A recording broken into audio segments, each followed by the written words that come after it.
యేసుక్రీస్తు నామములో మరొకసారి మీకు హృదయపూర్వకమైన వందనాలు తెలియజేస్తున్నాను.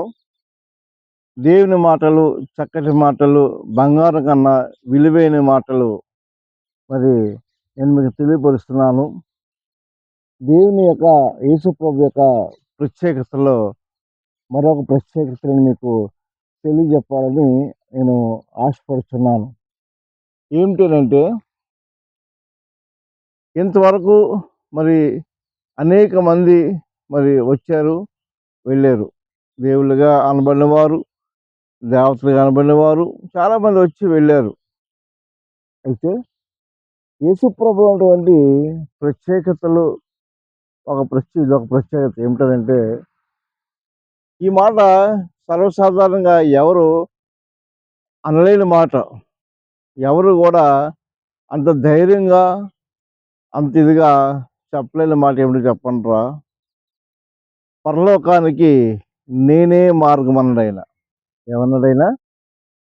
పరలోకానికి అంటే ప్రతి వ్యక్తి కూడా భక్తి ఎందుకు చేస్తుంటాడంటే, ఆ ఉన్నతమైన స్వర్గానికి లేక ఆ పరలోకానికి వెళ్ళాలని ఆశపడుతూ ఉంటుంటాడు. అయితే ఆ పరలోకానికి వెళ్ళాలి అంటే మార్గం ఎవరు? ఎవరైనా చెప్పగలిగారా? ఇది పరలోకము అని ఎవరైనా చెప్పగలిగారా?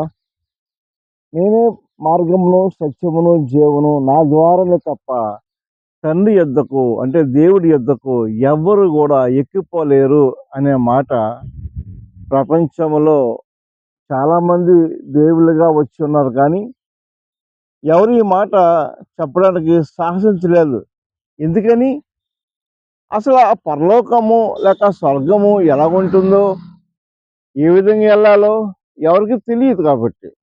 కానీ నా యేసయ్య కాదు, మన యేసయ్య ఏం చెప్పాడంటే, ఆ పరలోకం నుంచి ఆయన భూలోకానికి వచ్చాడు.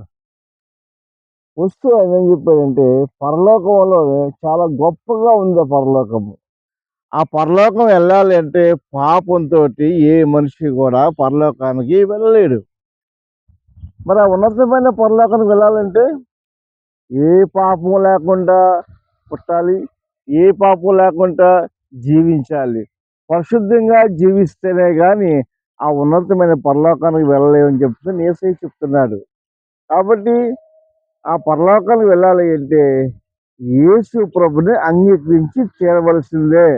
ఎందుకంటే ఆయన మాట చెప్తున్నాడు, పరలోకానికి నేనే మార్గము అంటే రెండో మార్గము లేదని చెప్పిన వ్యక్తి ఎవరు? మనిషి కాదు. ఎవరు మరి? దేవుడే స్వయంగా ఈ లోకానికి వచ్చి ఆయన మార్గాన్ని స్థిరపరచడానికి వచ్చాడు. నిన్ను నన్ను ఇక్కడున్న ప్రతి ఒక్కరిని కూడా ఆయన అంగీకరించిన వారందరికీ కూడా ఆ పరలోకానికి ఇవ్వడానికి ఆయన వచ్చున్నాడు. నువ్వు వస్తావా? యేసే మార్గంలో వస్తావా? ఆయన మతాన్ని స్థాపించడానికి రాలేదు, ఆయన మార్గాన్ని చూపించడానికి వచ్చాడు. ఎక్కడికి? ఉన్నతమైనటువంటి పరలోకానికి చూపించడానికి వచ్చాడు. కాబట్టి వస్తావా అని అంటున్నాడు. పరలోకానికి నేనే మార్గమును, సత్యమును, జీవను అని అంటూ నా యొద్దకు వచ్చి వారిని మరి ఎంత మాత్రములో బయటికి త్రోసివేయనని చెబుతూ అని అంటున్నాడు, పరలోకానికి నేనే మార్గమును, నా ద్వారానే తప్ప ఎవరి వల్ల కాదు నేను కళాఖండిగా చెప్పినట్టు ఏకైక దేవుడు ప్రపంచంలో ఎవరున్నారంటే అది ఒక యేసు ప్రభువే. వస్తావా? ఆయన ప్రార్థన నువ్వు రుచి చూస్తావా? మేము రుచి చూస్తాం. కాబట్టి అటువంటి దీవెన, అటువంటి కృప మీకు కావాలి అంటే యేసు మార్గంలో నడవండి, పాపాన్ని తీసివేసుకోండి, ఆ స్వర్గానికి మీరు దగ్గర అవ్వండి. దేవుడు మిమ్మల్ని మీ కుటుంబాన్ని దేవుడు దీవించి నడిపించును గాక. ఆమేన్.